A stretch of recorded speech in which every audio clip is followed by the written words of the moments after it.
Bobby. Oh, did it go dark? Fucking hell. Hi, welcome.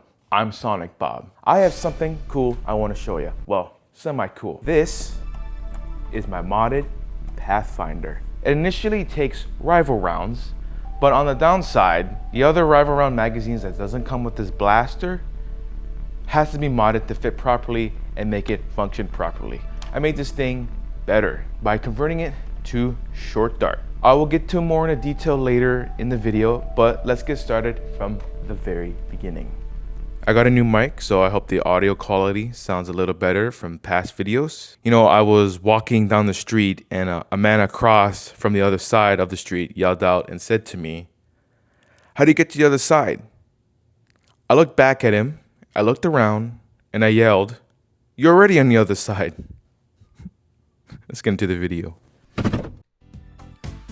Alright, let's get started disassembling this blaster.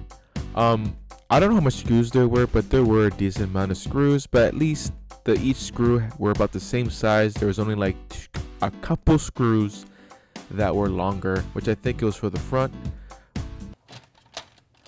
Okay. It's bending already, but it's fine. Either that, it wasn't so bad to disassemble.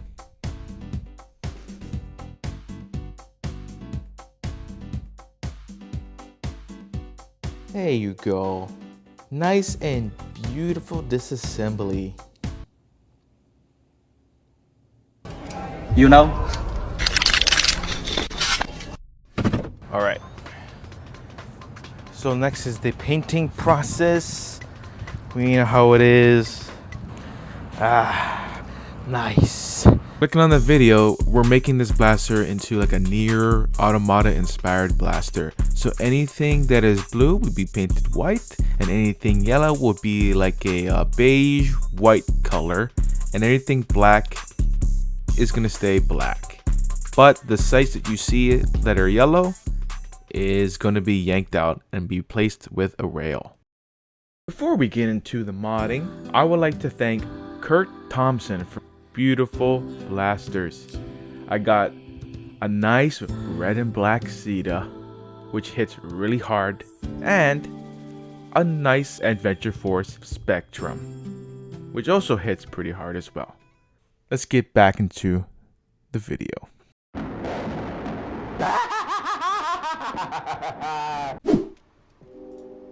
Now is to put everything back with my modded components. You're gonna do some trimming, so this tool would be helpful, and some flush cutters would be helpful as well.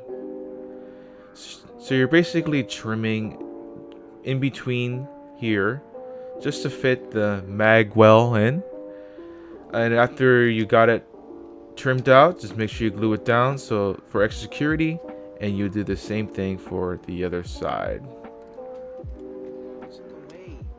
What's in the way, senor?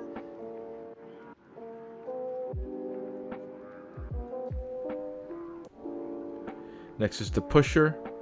All you gotta do is just add glue at the bottom here and feed it through the tube just like this. Let it dry for a couple minutes.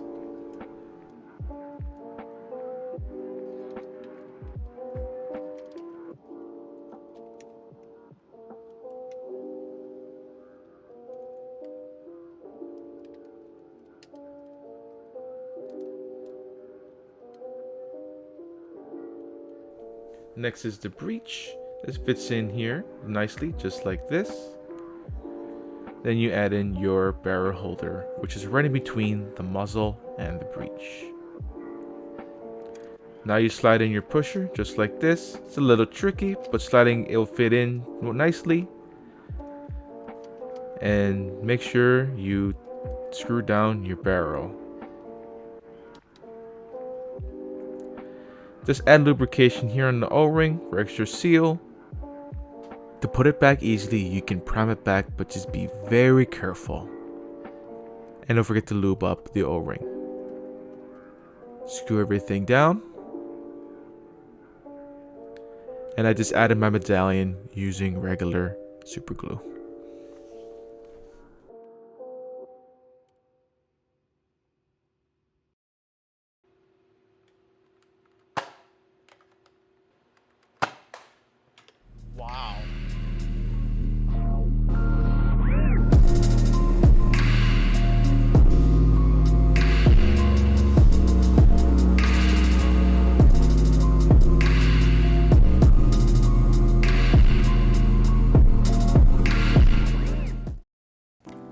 So based on my experience, the blaster's performance is good when it works though, but most of the time it had problems.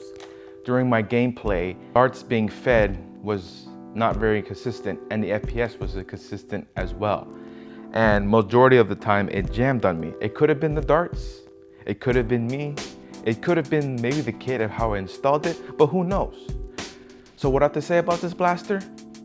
All I could say is that it wasn't all about the destination. It was about the journey. We'll just leave it at that. I don't know what to say.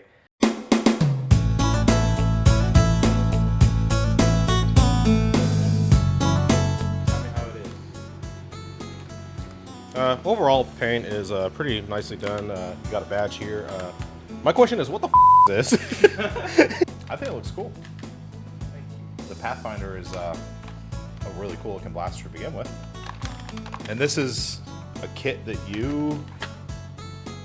Did you 3D printed it? Someone 3D printed it. Okay.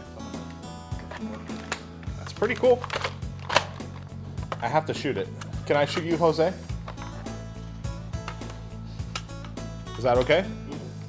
All right. I'll let you know right before I shoot you. Ow. Yeah, I like it. Let's go. Good.